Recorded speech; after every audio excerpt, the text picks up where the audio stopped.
In a world seeking change, one organization in Antigua and Barbuda is paving the way for a sustainable and inclusive future. Good Humans 268 Inc., an incredible organization championing two vital causes in Antigua and Barbuda: environmental sustainability and creating transformative opportunities for persons with disabilities. My name is Joshua Francis. I am the founding president for the nonprofit Good Humans 268 Inc. And what inspired me to start Good Humans 268 was actually a series of events. I've always been one to give and to care. And back when Andre Simon was hit, I saw a post from his sister Beatrice Simon about raising funds for him.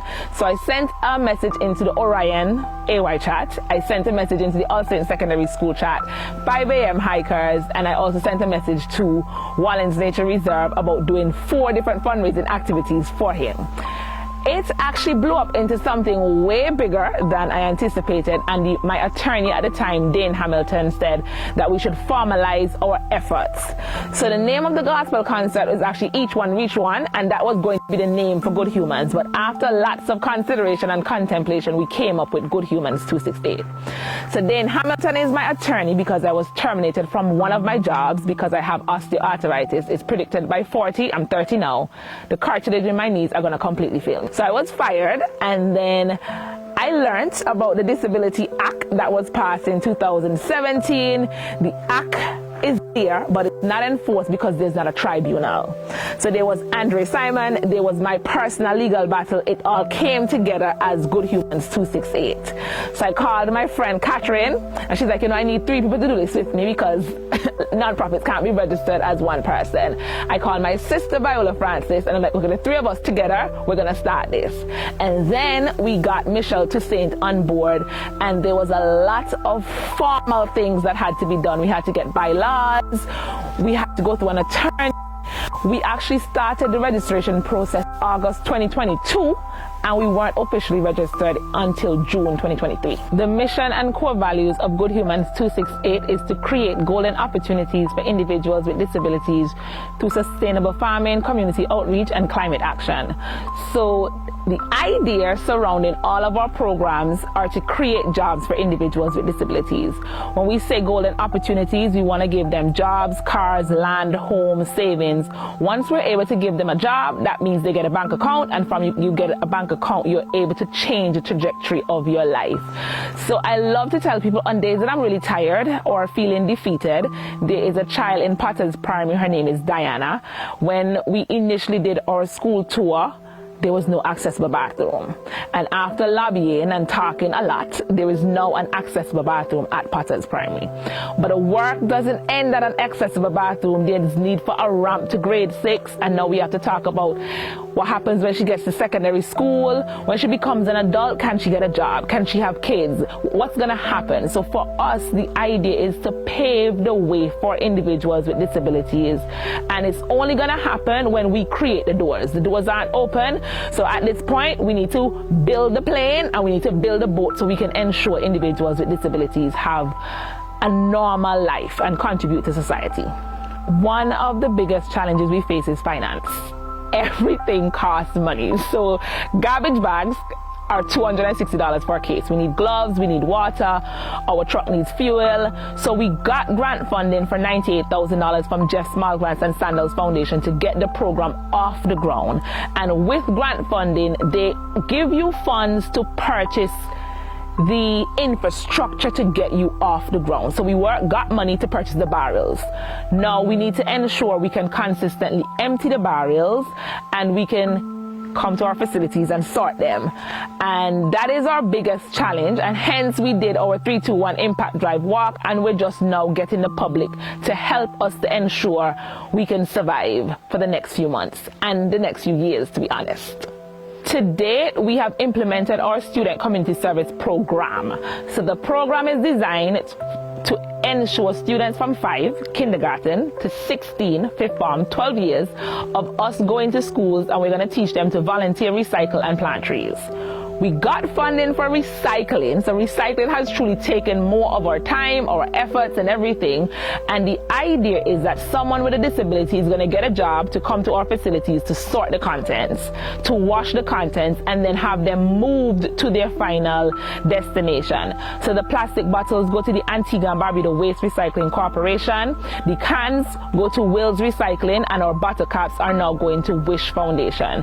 And someone with a disability is going to get a job to ensure that the items are clean and ready to move from where we are now to their location. Our sustainability efforts has a very big community, if you ask me. So a lot of people see Joshua Francis, and I'm normally the person on TV and doing the most, but there's a team of individuals behind of me. So there's Maverick, there's Patricia, there's Naomi, there's Kelisha, there's Trisha. All of us have been working tirelessly, and added to the actual team for Good Humans 268, lots of the principals are on board. We have Oasis, we have different sponsors who are truly making it happen. Inclusivity is at the heart of everything we do. So our guiding principle, check out our website, is necessary for some, useful for all. The perfect example of necessary for some, useful for all is a ramp. A ramp is necessary for someone who uses a wheelchair. However, it's useful for someone with a stroller, for deliveries, when you have your suitcase. So buildings should be built with accessibility in mind. Inclusivity, we want to ensure that individuals with disabilities can get around. But I'm a very realistic advocate. I am 100% sure that the government cannot do it all, and this is why organizations like us, we need to get grant funding, and we need to get the public involved to ensure we can transform several businesses, schools, playgrounds, and create that welcoming feeling for individuals with disabilities. Education and awareness are key to ensuring our goals. So for us, if I had $10, I'm going to spend $8 on education, because what we did for our student community service program, we placed bins into the schools. We did school tours. We did a lot of outreach. However, we're still having some issues with collection. That is, you're going to go, there's still food. There's some schools that they're just not performing as they should. That is because we need to go back to the schools, and we need to be engaged with students even more. Prime example, any Antiguan who lives in St. John's, we place the recycling bins in town. However, a lot of people don't know how to use them. We need people to understand the importance of waste separation and litter. And lots of the time, people are busy. It's just not on their agenda to think about certain things. Like, for instance, if you ask the typical Antiguan, what are the SDGs? What are sustainable development goals? What is climate action? Some people just don't know. So what we have to do is to educate individuals about these things. We have to break it down in TikTok dances, Instagram reels. We got to do competitions at school. And it's the same thing with disability. So I am a member of the disability community. I have arthritis, but I don't look like I have a disability. So people don't know how to react when I tell them, my knees are failing me, And then a lot of the times, people think that you see somebody with a wheelchair and you just go and help them. No, you do not touch somebody's wheelchair without asking them permission to do so. If you see them struggling, you're supposed to ask them. Just like, when you see somebody with a wheelchair and there's a helper, you don't talk to the helper. You talk to the person who has the disability, because that person has their own voice, they have their own opinions, they just need a little assistance. And that is going to take years and years of education and advocacy. The most rewarding part of this entire journey is the fact that I started with this idea, and then people have come on board, and not just come on board talking, they have come on board with their pockets, they've come on board with their time. I'm just not going to tell the story because I'm going to cry about it, but there are lots of different stories that they're emotional, because, for instance, we're in John Hills, right? Our temporary home, I see us on 50 acres of land, 35 acres for our farm, 5 acres for our nursery, and 15 acres for our compound. The idea is we want to create a home away from home for individuals with disabilities. Last year, February, we didn't have this piece of land cleared. 7 days before the launch, the backhoe came and we started the process. And then for SIDS, The Saturday, we had the correlation event. So we were at Botanical Gardens, and all of our tents, we took them down and we took them to Botanical Gardens. And then my nephew, I said to them, Jeff is coming on Friday. So we need to have the tents back up. At this point, he's doing CXC and he's like, okay, so auntie, I need to get to John Hughes. And he's like, there's no ride. So he walks from Sweets with his backpack and some steel in his hand. And he's like, auntie, Jeff is coming on Friday. And I'm like, you're gonna walk? And he walks from Sweets to John Hughes to set up 4 tents because Jeff is coming the Friday. They gave us $50,000, so we need to ensure that they know. And then we're working still, and none of our team members were paid over the Christmas. And they're still here working.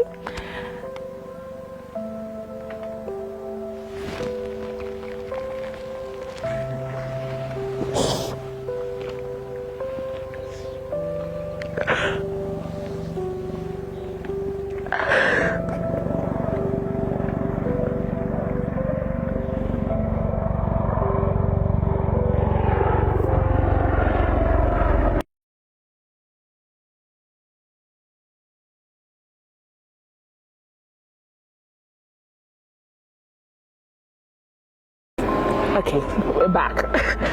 They're still working. And you remember I said finance has been one of the biggest limitations. And can you imagine telling a mom, like, we don't have money to pay you for Christmas. And that has been one of the hardest parts. And we didn't meet payroll for Christmas. And they're still saying, we're gonna go to work. And today, everything's still here. And we have all given. And I know people see us on the road and they think that the plan is not going as planned, but failure is not an option. And it's not just me. It's a team of people who we started. And any one of us, you're going to say, there's no way in March we're going to have a hill. So we're going to walk around the island, we're going to ask for help, and we're going to get paid. And things are going to work out, but it's hard. And it's emotional because it's a lot that goes into it. And there are lots of sacrifices. My brother has been a beacon of hope. Like, he doesn't even know. Every time we go to Buckley's, he's like, I'm going to do this. You're going to get the hill gone. And he's like, this is what you can do. And then we bought some bags. Like, he gets into the truck. He's like, we can fit 6.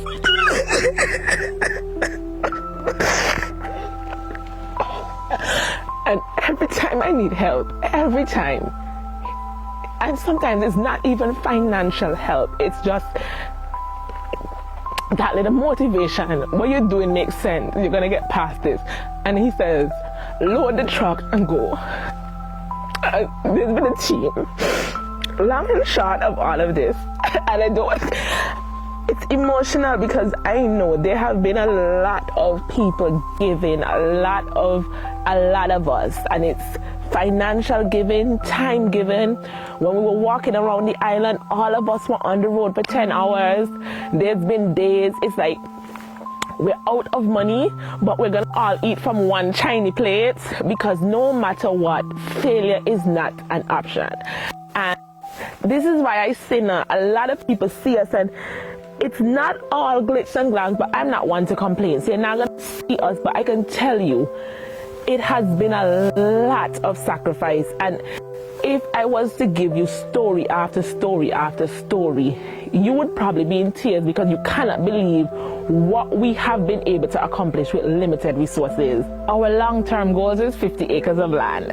I see us on a state-of-the-art compound, and I want the building to spell out good. So again, I'm a visionary person, so I go to town and I buy some Lego blocks and I print off the word good and I use the Lego blocks to actually see if it would work. And I'm like, this is possible.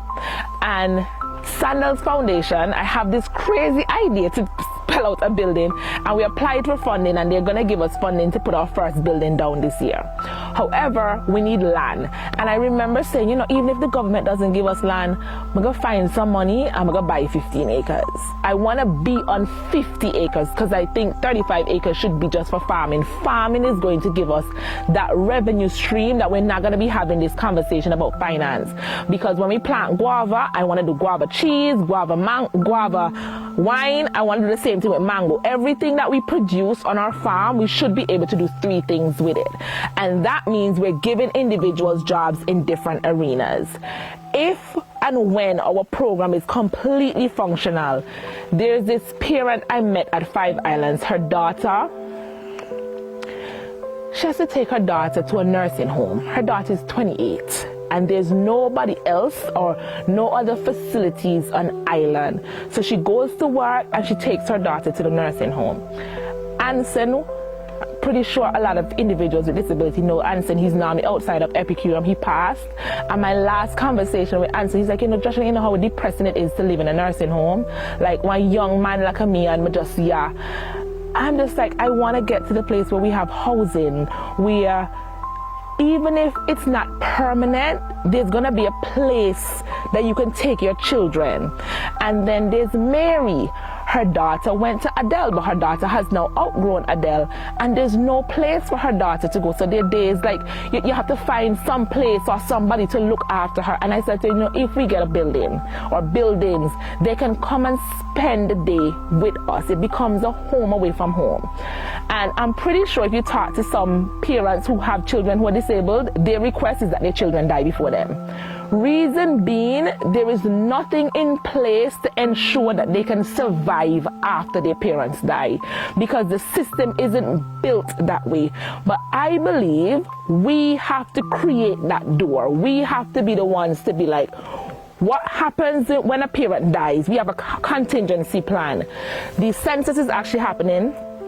And I asked the census to do a census after the census. We just need to get some money to pay the people, because we need to gather the information about all the different individuals who have disabilities. We need to know where they live. We need to know what is their funding source. We need to know how we help them. It is useful information for us in several ways. What happens in a natural disaster? Okay, we might not be able to evacuate everybody, but after the storm passes, do we know all of where individuals with disabilities are? There is the COBA data system that has at least 500 people. But based on the census 10 years ago, there's 16,000 people with disabilities. That means that COBA data system is not capturing a lot of people. So suppose a hurricane passed and the person survived, but we never get there in time. That means we would have failed them. And that is my vision for our state-of-the-art compound, that we become not just about recycling, not just about our nursery, we become that hub for individuals with disabilities. We become hope for not just the individuals with disabilities, but their parents too, their families too, because a lot happens around disabilities that we don't talk about. We invite everybody to be a part of this journey with Good Humans 268 by becoming a member, by becoming a volunteer, by donating towards our efforts. Because Antigua and Barbuda belongs to all of us, number one, and number two, anybody can become disabled at any point. Climate action, disability awareness, all of it is for all of us.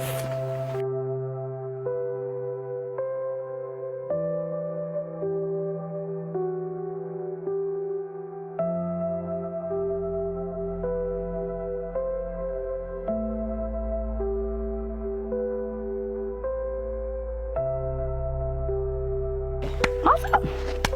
Together, we can build a brighter and more inclusive future. Join Good Humans 268 Inc. in making a lasting impact for Antigua and Barbuda and beyond.